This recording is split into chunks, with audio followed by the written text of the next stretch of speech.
اچھا ایک اور بات دیکھیے، نبی کی پہچان کیا ہے؟ اگر فاران کی چوٹیوں سے کوئی بتا رہا ہے کہ میں اللہ کا نبی ہوں، تو قادیان کے جنگلوں میں بھی کوئی بول رہا ہے میں بھی نبی ہوں۔ ایک کامن مین، ایک عام آدمی کے پاس وہ کیا پیمانہ ہے جس سے وہ جانچ سکے، پرکھ سکے کہ یہ نبوت کا دعوے دار سچا ہے، یہ جھوٹا ہے؟ تو علماء نے ہمیں بتایا کہ یاد رکھو، جو سچا نبی ہے وہ معجزہ دکھائے گا، جھوٹا نبی کبھی معجزہ نہیں دکھا سکتا۔ معجزہ کسے کہتے ہیں؟ میں شرعی اصطلاحات کی طرف نہیں جا رہا، میں سیدھی سادی بات کر رہا ہوں جو عوام کی سمجھ میں آئے۔ معجزہ ہم روزمرہ کی زندگی میں بھی یہ لفظ استعمال کرتے ہیں۔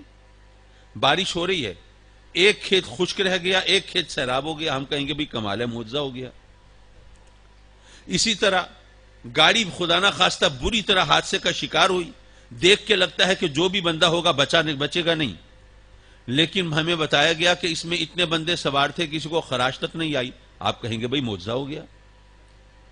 کسی مکان کی چھت گر پڑی، چھت کے نیچے قوی تنومند اور جوان مرد سو رہے تھے، وہ بیچارے لقمہ اجل بن گئے، حادثے کا شکار ہو گئے۔ ایک 3-4 دن کا بچہ تھا، وہ زندہ سلامت بچ گیا، لوگ کہیں گے یار معجزہ ہو گیا۔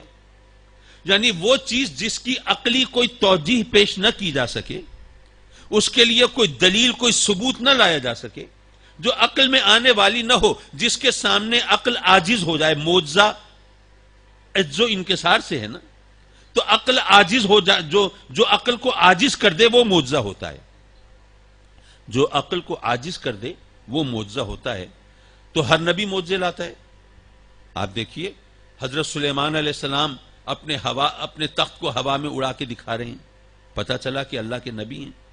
ان کے والد حضرت داؤد علیہ السلام لوہے کو ہاتھ میں موم کی طرح نرم کر کے دکھا رہے ہیں، تو ماننا پڑے گا کہ معجزہ ہے، اللہ کے نبی ہیں۔ اسی طرح حضرت موسیٰ علیہ السلام نے اپنا عصا مبارک پتھر پہ مارا، پانی کے چشمے ابل گئے، تو ماننا پڑا کہ یہ اللہ کے نبی ہیں۔ سیدنا عیسیٰ علیہ السلام نے تو مردوں کو زندہ کر کے دکھا دیا، تسلیم کرنا پڑا کہ اللہ کے نبی ہیں۔ تو یارو جو نبی ہے وہ معجزہ دکھاتا ہے۔ میرے آقا کریم نے بھی معجزے دکھائے ہیں، پتھروں کو کلمہ بھی پڑھایا ہے، جانوروں سے سجدے بھی کرائے ہیں، چاند کو 2 لخت بھی کیا ہے، سورج کو الٹے پاؤں بھی پھرایا ہے۔ لیکن ہمیں یہ بتایا گیا ہے کہ آقا کریم کا سب سے بڑا معجزہ قرآن ہے، سب سے بڑا معجزہ قرآن ہے۔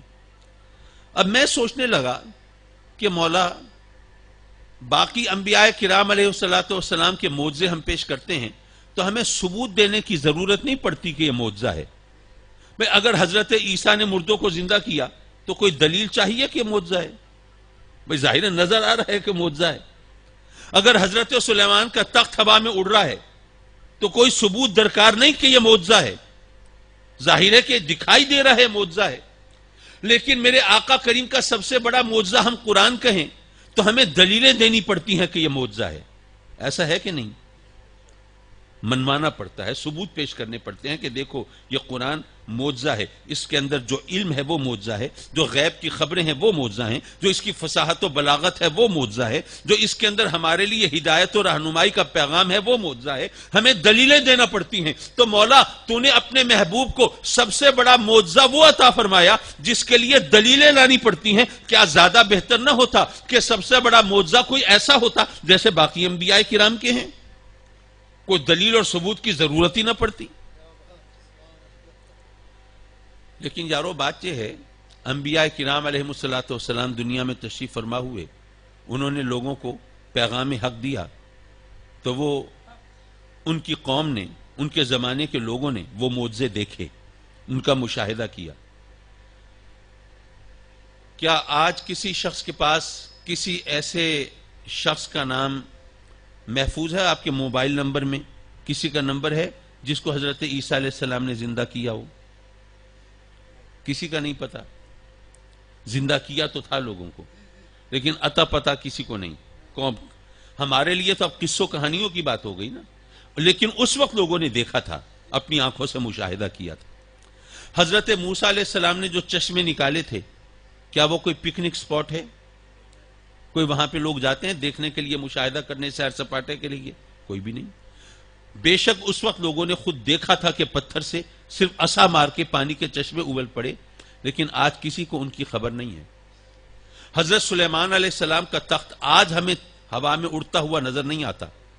یارو وہ انبیاء کرام علیہم الصلوۃ والسلام جس زمانے کے لیے آئے تھے، جس دور کے لیے آئے تھے، جس عہد کے لیے آئے تھے، جس قوم کے لیے آئے تھے، اس قوم کے لوگوں نے، اس زمانے کے لوگوں نے ان معجزوں کا مشاہدہ کیا، اور جب وہ دنیا سے رخصت ہوئے، ان کا دور نبوت ختم ہوا، وہ معجزے بھی معدوم ہو گئے۔ لیکن میرے آقا کریم کا دور نبوت چلنا ہے قیامت تک، تو کم از کم کوئی ایک معجزہ ایسا چاہیے تھا جو قیامت تک باقی رہے۔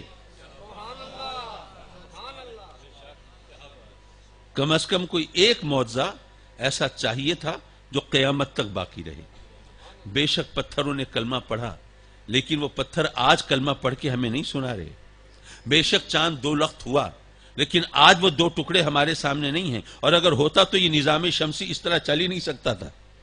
بے شک سورج الٹے پاؤں پھرا، بے شک جانوروں نے سجدے کیے، وہ بے شک بغیر بیج کے، بغیر گٹھلی کے باغ اگے، وہ تمام چیزیں اپنی جگہ پر، لیکن یارو وہ معجزے آج ہمارے سامنے نہیں۔ ذرا سوچو، آج اگر ہم کسی غیر مسلم کو دعوت دیں، ہمارے نبی کے نام کا کلمہ پڑھو، اسلام قبول کرو، حلقہ بگوش اسلام ہو جاؤ، صراط مستقیم پر آ جاؤ، اور وہ کہے کہ جناب آپ کے دین کا اصول ہے کہ نبی کی پہچان ہوتی ہے معجزے سے، آپ کہتے ہیں ہم آپ کے نبی کے نام کا کلمہ پڑھیں، تو اپنے نبی کا کوئی معجزہ دکھائیں گے تو ہم کلمہ پڑھیں گے نا، تو کوئی معجزہ دکھانا پڑے گا نا، ویسے تو بات نہیں بنے گی۔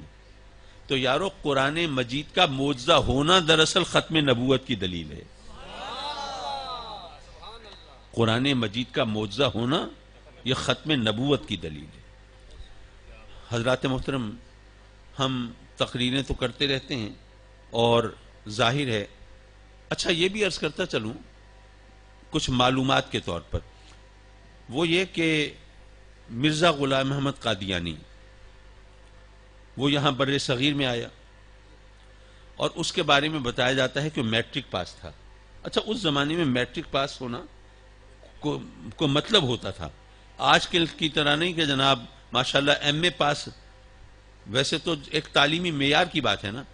میں نے جو دیکھا ہے، اکثر یہ دیکھا ہے کہ ایم اے پاس بچے جو ہیں، وہ بھی اگر ان سے کوئی اپلیکیشن لکھوائی جائے تو بسا اوقات شرمندگی ہوتی ہے لکھوانے والے کو، لیکن اس وقت میٹرک پاس ہونے کا کوئی مطلب ہوتا تھا۔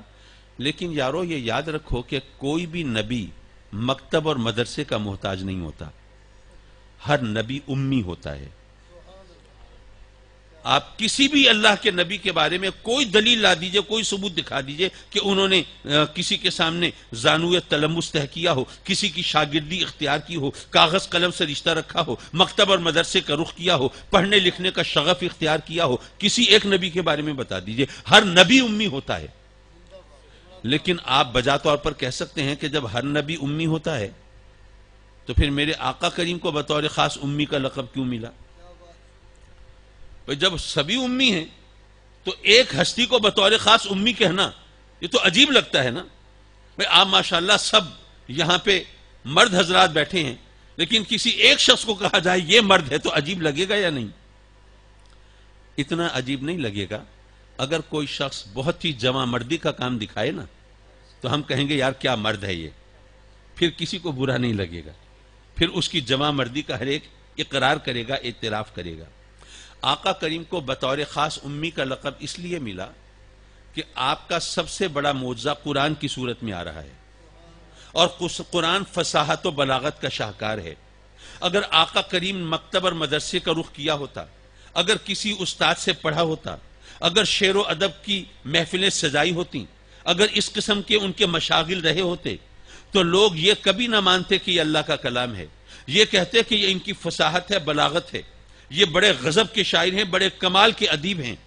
لیکن جب لوگوں نے دیکھا کہ ان کا تو بچپن گزرا ہے بکریاں چرانے میں، مکتب مدرسے کا رخ نہیں کیا، شاعروں اور ادیبوں کی محفلیں بھی نہیں ہوئی، پڑھے لکھے لوگوں سے زیادہ واسطہ بھی نہیں رہا، تو ایک ایسا شخص جو محافل علم سے دور رہا، شاعروں اور ادیبوں سے تعلق نہ رہا، جس کا قادر الکلام ہونا اور فصیح اللسان ہونا سمجھ میں نہ آتا ہو، مکتب مدرسے کا رخ نہ کیا ہو، وہ یکدم ایسا کلام پیش کرے کہ بڑے بڑے ادیب اور شاعر اس کے سامنے گونگے دکھائی دیں، اور انہیں کہنے پر مجبور ہوں کہ یہ کسی بشر کا کلام نہیں ہو سکتا، تو ماننا پڑے گا کہ یہ کلام واقعی بشر کا نہیں ہے۔ تو آقا کریم کے معجزہ قرآن کو اجاگر کرنے کے لیے آقا کریم کا امی لقب ہونا ضروری تھا۔ دراصل وہ بات سے بات نکلتی ہے، پھر حاشیہ خیال کہیں اور لے جاتا ہے۔ بہرحال میں یہ عرض کر رہا تھا کہ مرزا غلام احمد صاحب جو ہیں وہ تو میٹرک پاس ہیں، اور کوئی بھی نبی مکتب مدرسے کا مرہون منت نہیں ہوتا۔ اچھا، پھر ویسے تو ہمارا ایمان اور عقیدے کے مطابق ہمارے لیے ضروری ہے کہ اگر کوئی نبوت کا دعویٰ آقا کریم کے بات کرے تو اس سے نبوت کا ثبوت مانگنا بھی جائز نہیں ہے۔ کیوں؟ اس لیے کہ یہ ایک ایسی متفقہ چیز ہے، مسلمہ چیز ہے، تسلیم شدہ بات ہے کہ اگر آپ کسی سے نبوت کی دلیل مانگیں گے تو گویا آپ اپنے عقیدے میں شک کا اظہار کر رہے ہیں، اور ختم نبوت کے عقیدے پر اگر کسی کو شک ہو تو مومن نہیں ہو سکتا۔ تو اس لیے ہمیں علماء نے، فقہا نے بتایا کہ اگر کوئی جھوٹا مدعی نبوت کا اعلان کرے تو کہیں ایسا نہ ہو کہ تم غلط فہمی میں تم اس سے دلیل مانگنے بیٹھ جاؤ، تمہارا دلیل مانگنا تمہارے ایمان کا خاتمہ کر دے گا۔ اگر کوئی نبوت کا دعویٰ کرے تو تم پر لازم ہے سیدھا سادہ اس کا انکار کر دو۔ اچھا، آج کل بڑا مسئلہ ہے، بات یہ ہے، یہ تو آپ کو پتا ہوگا غالباً کہ مرزا غلام احمد پر یہ وحی انگریزوں کی طرف سے آئی تھی۔ انہوں نے یہ چکر کیوں چلایا؟ اس کی وجہ یہ تھی کہ انہوں نے جب یہاں پر بر صغیر میں حکومت قائم کی، انہوں نے حکومت لی تھی، تاج و تخت لیا تھا، اقتدار لیا تھا مسلمانوں سے۔ اب ان کو زیادہ اندیشہ تھا مسلمانوں کی طرف سے۔ اب انہوں نے ہر طریقے سے چاہا کہ وہ مسلمان ان کے ہم نوا ہو جائیں، جو چاہیں وہ کریں۔ کبھی ان پر نوازشات ہوئیں، جاگیریں دی گئیں، القاب دیے گئے، کسی کو جناب سر کا لقب دیا، کسی کو جناب خان بہادر کا لقب دیا، کسی کو شمس العلماء کا لقب دیا، اس طرح القاب بانٹے، جاگیریں بانٹی، نوازشات کی بارش کی۔ لیکن انہوں نے دیکھا کہ نہیں، چاہے کچھ بھی ہم کر دیں، یہ ٹھیک ہے کہ ہمارے ہم نوائی کرنے لگتے ہیں، ہمارے احسانوں کے بوجھ تلے دب کے ہماری ہاں میں ہاں ملانے لگتے ہیں، ہم غلط کام کہیں، ہم ان کو شراب کا رسیہ کر دیں، ہم گناہوں کی دلدل میں دھسا دیں، ہم اپنا مرہون منت کر کے ان سے مطلب براری کرتے رہیں، لیکن ایک مرحلہ ایسا آتا ہے کہ ہمارے قابو میں نہیں رہتے۔ جب بھی ان کے نبی کی عظمت اور ناموس کی بات ہوتی ہے، پھر ان کے خون میں ایسا ابال آتا ہے کہ پھر یہ کسی کے کہنے میں نہیں ہوتے۔ یہ شرابی ہوں گے، کبابی ہوں گے، بدکار ہوں گے، گناہگار ہوں گے، عیاش ہوں گے، سب کچھ ہوں گے، لیکن اگر واقعی کلمہ گو ہے تو نبی کی شان میں گستاخی کسی صورت میں برداشت نہیں کرتا۔ تو انہوں نے کہا کہ نہیں، ہمیں تو وہ لوگ چاہیے جو کہ ہر صورت میں ہماری ہاں میں ہاں ملائیں۔ تو انہوں نے ایسی کھیپ تیار کی نام نہاد علماء کی، جنہوں نے عوام کو بتانا چاہا کہ نبی کی خاطر جان دے دینا، بال بچے قربان کر دینا، ہر سختی برداشت کر لینا، یہ کوئی عقل مندی کی بات نہیں ہے۔ وہ اس لیے کہ نبی ہم جیسا انسان ہی تو ہوتا ہے۔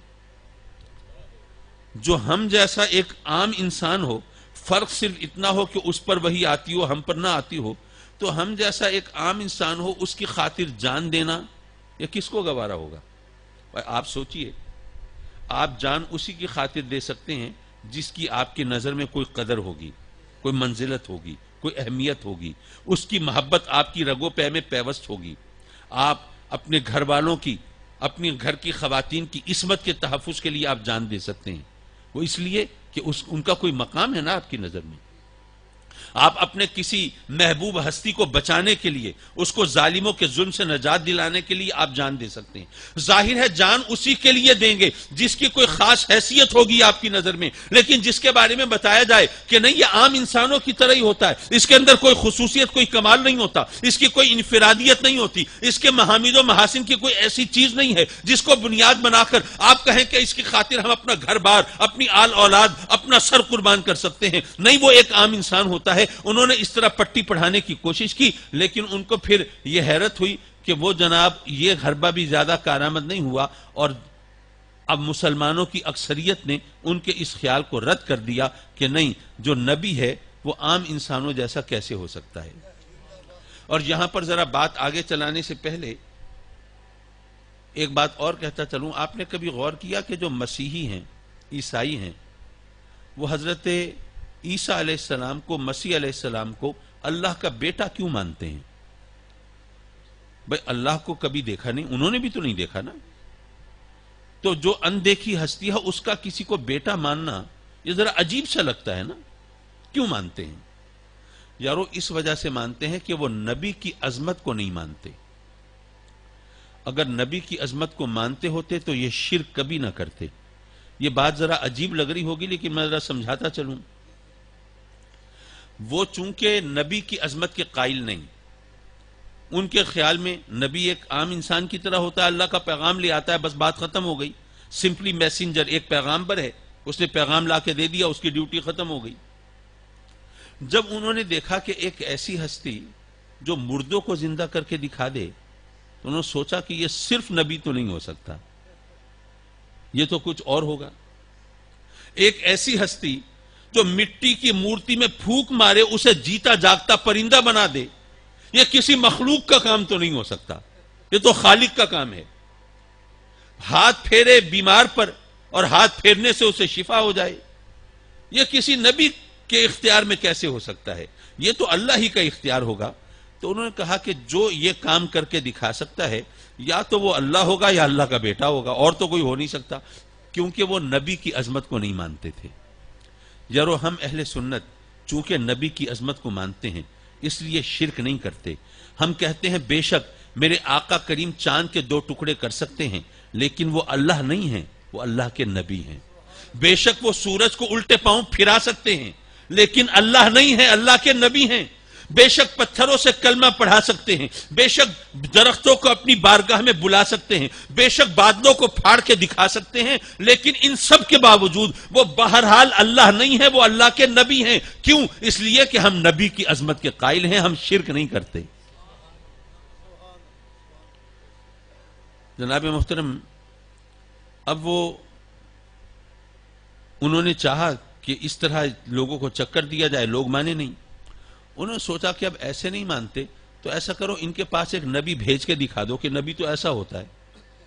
جب نبی کو اپنی آنکھوں سے دیکھ لیں گے، اس کے کرتوت دیکھ لیں گے، اس کے اعمال دیکھ لیں گے، اس کے شب و روز لیل و نہار دیکھ لیں گے، اس کی حوث زدگی کو دیکھ لیں گے، تو پھر ان کو یقین آ جائے گا کہ نبی کی خاطر جان دینا اور اس کی ناموس کی خاطر کٹ مرنا یہ بالکل بے تکی باتیں ہیں. اس خیال سے انہوں نے مرزا غلام احمد قادیانی پر وہی بھیج کے لوگوں کو ورغلانے کی کوشش کی، لیکن دنیا شاہد ہے کہ مسلمانوں نے ان کی اس کوشش کو رد کر دیا. اچھا آج تک آپ دیکھیے کتنی بے روزگاری ہے، یہاں غربت ہے، بچے بیچارے اسی چکر میں ہوتے ہیں کسی طرح باہر نکل جائیں. اب ایک بڑا چکر یہ چلا ہوا ہے کہ اگر آپ قادیانیوں کی جماعت کا خط لے کے ان کی تصدیق کے ساتھ آپ جائیں تو آپ کو ویزا فوراً مل جاتا ہے، خاص طور پر جرمنی کا، کیونکہ جرمنی میں ان کا مرکز ہے اس وقت قادیانیوں کا. تو جناب اگر قادیانیوں کی جماعت آپ کو اٹیسٹ کر دے کہ یہ جناب ہماری جماعت کا ممبر ہے تو آپ کو فوراً ویزا مل جاتا ہے. پھر آپ وہاں جائیں، پھر وہ وہاں پہ آپ کو روزگار بھی مل جاتا ہے، پھر آپ کا رشتہ بھی طے کر دیا جاتا ہے، آپ مزے سے وہاں زندگی گزار سکتے ہیں. تو بہت سے نوجوان اس خیال سے کہ یارو ایمان تو ہمارے اندر کی چیز ہے نا، اگر انہوں نے کہا کہ اس فارم پہ دستخط کر دے تو کیا فرق پڑتا ہے، تو وہ قادیانی ہونے کے فارم پر دستخط کر دیتے ہیں. لیکن یاد رکھو شریعت کا جو فیصلہ ہے وہ ظاہر پہ ہوتا ہے. جب آپ نے خود دستخط کر کے مان لیا کہ میں قادیانی ہوں تو اب شریعت کے مطابق آپ دائرہ اسلام سے خارج ہوئے، اب آپ مسلمان نہیں رہے. اگر آپ کا پہلے کہیں نکاح ہوا ہے تو وہ نکاح بھی فاسق ہو گیا، فاسد ہو گیا، ختم ہو گیا، اور آپ کو اگر آپ دوبارہ کلمہ پڑھ کے مسلمان ہوتے ہیں تو آپ کو اثر نو نکاح بھی کرنا پڑے گا. لیکن یہ قادیانی اب اتنے بے وقوف تو نہیں ہوتے کہ بس صرف ایک فارم لے کے اور جناب آپ کو بھیج دیں، پھر وہاں پر جا کر بھی آپ کو چیز کرتے ہیں بھئی آپ ہمارے ہیں، اگر آپ ہمارے نہیں ہیں تو ہم آپ کو ڈیپورٹ کرا دیں گے، یہاں سے واپس بھجوا دیں گے، حکومت کو بتا دیں گے ہمارا نہیں ہے، تو وہاں پر روزی روزگار کے چکر میں پھر جناب ان کی جماعتوں میں شامل رہتے ہیں۔ بہت سے ایسے ہوتے ہیں جو رفتہ رفتہ ان کے ہم عقیدہ ہی ہو جاتے ہیں، اور اگر ہم عقیدہ نہ بھی ہوں تو مسلسل جب وہ اقرار کر رہے ہیں کہ ہم قادیانی ہیں تو شریعت کے حوالے سے تو پھر وہ انہی میں شمار ہوں گے۔ اس لیے یہ ذہن میں رکھیے کہ اگر کوئی قادیانی آپ کو چکر دے کہ جناب اگر آپ ہمارے ساتھ بس ایک دستخط ہی تو کرنے آپ کر دیں، ہم آپ کو جرمنی بھجوا دیتے ہیں، تو ان کے اس چکر میں نہیں آئیے گا، کیونکہ یہ ایمان کا سودا ہوگا، اور ایمان کا سودا کسی ویزے کے بدلے میرا خیال ہے کوئی اچھا سودا نہیں ہے۔ بہرحال اس بات سے اتنا تو پتہ چلا کہ ہم مسلمان ہیں، آج کل پاکستانی پاسپورٹ کی دنیا میں جو اوقات اور حیثیت ہے وہ ہم سب کو پتہ ہوگا۔ جناب ویزا ملنا مشکل ہو جاتا ہے، پاکستانی پاسپورٹ رکھ کے ہم مشکوک ہو جاتے ہیں، دنیا کی نظر میں تخریب کار اور دہشت گرد ہو جاتے ہیں۔ لیکن اگر ہمارے پاس قادیانیوں کی طرف سے کوئی سرٹیفکیٹ ہو تو ہم سے کوئی نہیں پوچھتا کہ تم پاکستانی ہو تو کیا دہشت گرد ہو، وہ اس لیے کہ قادیانیوں کا وہ اس وقت جو جن مقاصد کے تحت قادیانیت کو پھیلایا گیا اس میں ایک وجہ یہ بھی تھی کہ انہوں نے یہ کہا کہ جناب اب جہاد کی ضرورت نہیں ہے، اب تبلیغی جہاد ہے۔ یہ قادیانیوں کا یہ اصول ہے، ان کے نزدیک جہاد اب فرض نہیں ہے، اب جائز نہیں ہے۔ اب وہ کہتے ہیں کہ آج کی دنیا میں ہمیں صرف تبلیغ کرنی ہے، اور یہ تبلیغ ہی ہمارے لیے جہاد ہے۔ اور مزے کی بات یہ ہے کہ بہت سے تبلیغی جماعت کے لوگوں کا بھی یہی کچھ کہنا ہے۔ خیر، میں دونوں چیزوں کو ملاؤں نہیں، خامخواہ ذہن منتشر ہوں گے۔ تو یہ جو قادیانی جو ہیں ان کو پاکستانی پاسپورٹ کے باوجود ہر سہولت اس لیے ملتی ہے کہ ان کا عقیدہ یہ ہے کہ جہاد کرنا جائز نہیں ہے، اور آج کے دور میں جہاد سرے سے فرض ہی نہیں ہوتا کسی صورت میں، اور تبلیغ ہی تبلیغ کرنی ہے۔ تو اس وجہ سے ان کو جو غیر مسلم قوتیں ہیں وہ ان کو باقاعدہ پروموٹ کرتی ہیں، ان کو آگے چلاتی ہیں، بڑھاتی ہیں۔ ہمیں ان کے شر سے بچنے کے لیے ان کو پہچاننا بھی ہے، اور ان کے کسی لالچ اور فریب میں نہیں آنا۔ حضرات محترم، تقریر تو میں کر چکا، ایک آدھ نصیحت کرتا چلوں۔ دیکھیے بات یہ ہے کہ رب کائنات کا بڑا کرم ہے، اس نے ہمیں بہت بے شمار نعمتوں سے نوازا ہے۔ پچھلے دنوں میری آنکھوں کا آپریشن ہوا، ابھی تک میری ویژن جو ہے، میری بصارت اور بینائی وہ صحیح طرح بحال نہیں ہوئی، اللہ کرے گا انشاءاللہ ٹھیک رہے گی۔ لیکن یہ کہ جس چیز سے محروم ہونے کا اندیشہ ہونا، پھر اس کی قدر سامنے آتی ہے۔ ویسے تو ہم کہتے پھرتے ہیں جناب آنکھیں بڑی نعمت ہیں، لیکن جب آنکھوں پہ بن آئے تب پتہ چلتا ہے کہ کتنی بڑی نعمت ہے۔ اچھا، مجھے مشتاق احمد یوسفی کا ایک جملہ یاد آیا۔ ایک جگہ لکھتا ہے کہ عمر کی مثال، عمر جو ہماری ایج ہے، عمر ہے، عمر کی مثال جوتے اور ضمیر جیسی ہے۔ اب ایک عام آدمی یہ جملہ پڑھے تو کچھ پلے نہیں پڑتا، یہ جوتے اور ضمیر، جوتا اور ضمیر، اس میں کیا مشابہت ہے کہ عمر کو ان سے ملایا جا رہا ہے؟ لیکن اس نے وضاحت کی، میں بھی آپ کو بتاتا چلوں۔ وہ کہتا ہے کہ جس طرح آدمی دن بھر جوتا پہنے پھرتا ہے اس کے وجود کا احساس بھی نہیں ہوتا، لیکن ذرا جوتا کاٹنا شروع کر دے تو ہر وقت دھیان جوتے کا رہتا ہے۔ اسی طرح آدمی کے اندر ضمیر تو ہوتا ہے، لیکن اس ضمیر کے وجود کا احساس نہیں ہوتا۔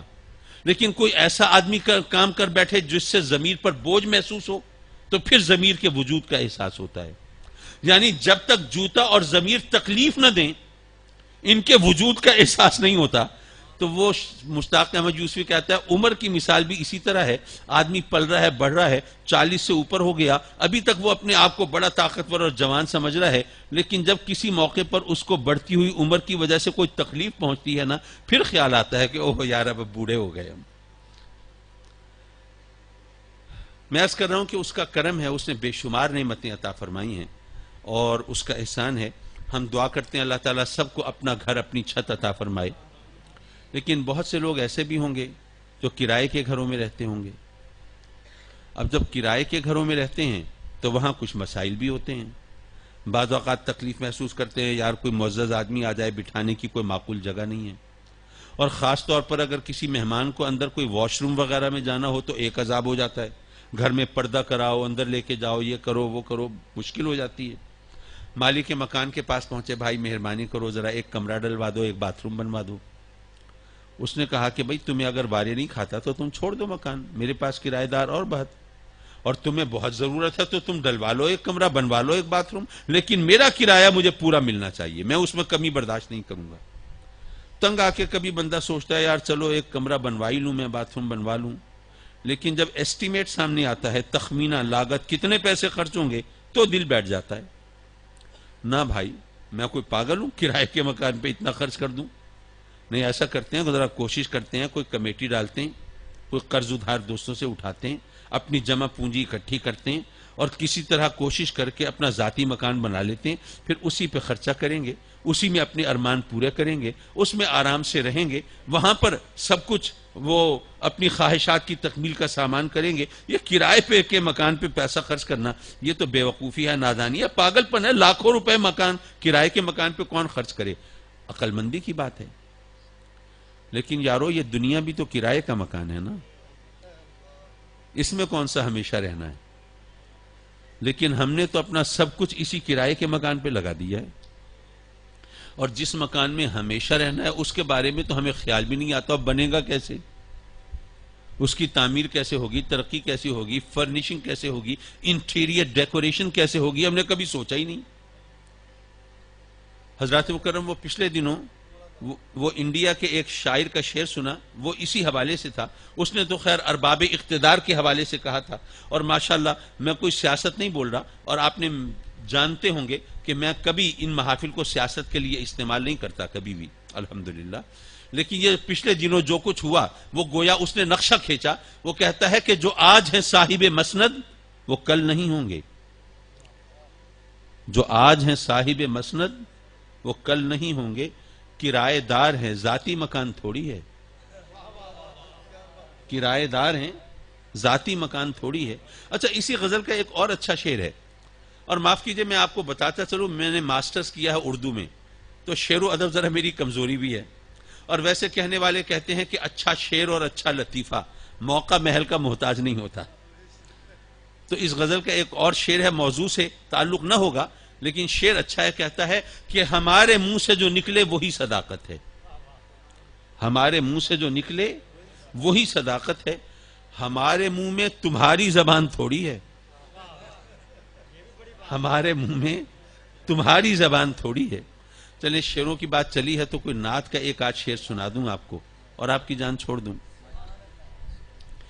اچھا، میرا ذوق کچھ ایسا ہے، مجھے شعر بھی سمجھانے پڑتے ہیں۔ شاعر کہتا ہے کہ آ کر در اقدس پہ پڑھوں شعر ثنا کے۔ ماشاءاللہ آج کل آپ کو پتہ ہے حاجی حضرات تشریف لے گئے، اللہ تعالیٰ ان کا حج قبول فرمائے، عبادت و ریاضت قبول فرمائے، جھولیاں بھر کے آئیں، اور جو یہاں وہاں حاضری کی آس اور امید لیے بیٹھے ہیں، اللہ تعالیٰ ان کو بھی وہ اپنا پاک گھر دکھائے اور اپنے محبوب کا پاک در دکھائے، اور یہ سعادتیں ہم سب کو میسر ہوں، یہ الکاش ہم سب کی دعا ہے۔ تو شاعر کہتا ہے کہ آقا میں نے جو آپ کی نعت میں شعر کہے ہیں، اپنا دل کھول کے رکھا ہے، اپنے جذبات بیان کیے ہیں، تو کبھی ایسا موقع ہو جائے کہ آقا کبھی اپنی بارگاہ میں بلا لیجئے، وہیں آ کے میں جو شعر کہتا ہوں، جو نعت پڑھتا ہوں، وہیں آ کے میں پیش کر دوں، آ کر در اقدس پہ پڑھوں شعر ثنا کے، کب تک میں اٹھاتا رہوں احسان صبا کے۔ آقا یہ باد صبا کے ہاتھ پیغام بھیجتے ہیں، وہاں کے زائرین کے ہاتھ سلام بھجواتے ہیں، تو یہ ہواؤں کے صبا کے احسانات کب تک اٹھاؤں گا؟ اب اس غلام کو اپنی بارگاہ میں طلب فرما لیجئے، سبز گنبد کی چھاؤں میں مواجہ شریفہ کے سامنے اس مقدس جگہ پر وہ شعر پڑھنے کی سعادت مل جائے تو دونوں جہانوں کی سعادتیں میسر آ جائیں۔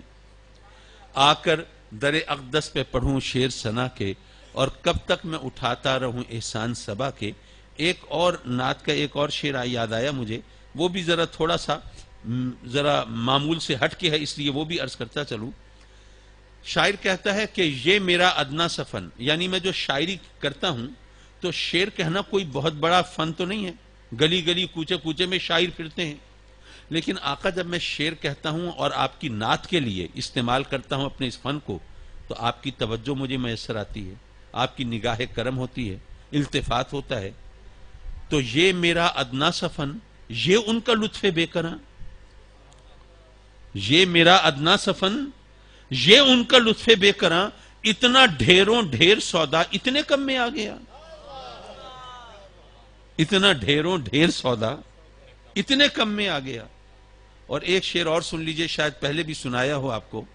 شاعر کہتا ہے کہ طیبہ میں صدا صبح مسلسل کا سما ہے. طیبہ میں، میرے آقا کریم کی نگری میں، شہر مدینہ میں مسلسل صبح ہے. طیبہ میں صدا صبح مسلسل کا سما ہے، اور جس شہر میں سورج ہے وہاں رات کہاں ہے. وآخر دعوانا ان الحمدللہ رب العالمین.